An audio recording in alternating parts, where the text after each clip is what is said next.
Yan, pinagpraktisan. 502A ito. Original na 502. Ito ang nangyari sa circuit board niya. Yun. Nalito ata yung nag-unang gumawa. Bugbog sarado. Halos winas out niya yung buong circuit para lang ma-troubleshoot.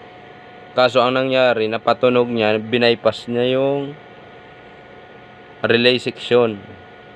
Para once na kahit mayroon DC out, tunog pa rin siya. Hindi magti-trigger off yung yung relay section niya kasi naka-bypass na.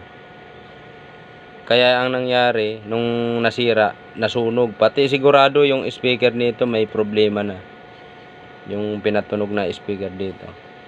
Kasi lahat ng transistor dito baklas. Sunog. Ayan Siguro kakaunti lang yung background niya sa electronic. Hindi siya nagbiasing na kung anong may problema sa left side o right side. Basta lang naglagay siya ng output transistor. Hindi niya minimize yung niya, yung bias. Tumaas yung voltahe. Yun, ganun. Kaya hanggang dito, ayan. Kawawa yung board.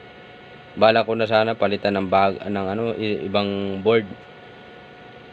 Kasi yun lang naman mapupuntahan nito. Kaso hindi kaya nung may-ari yung budget.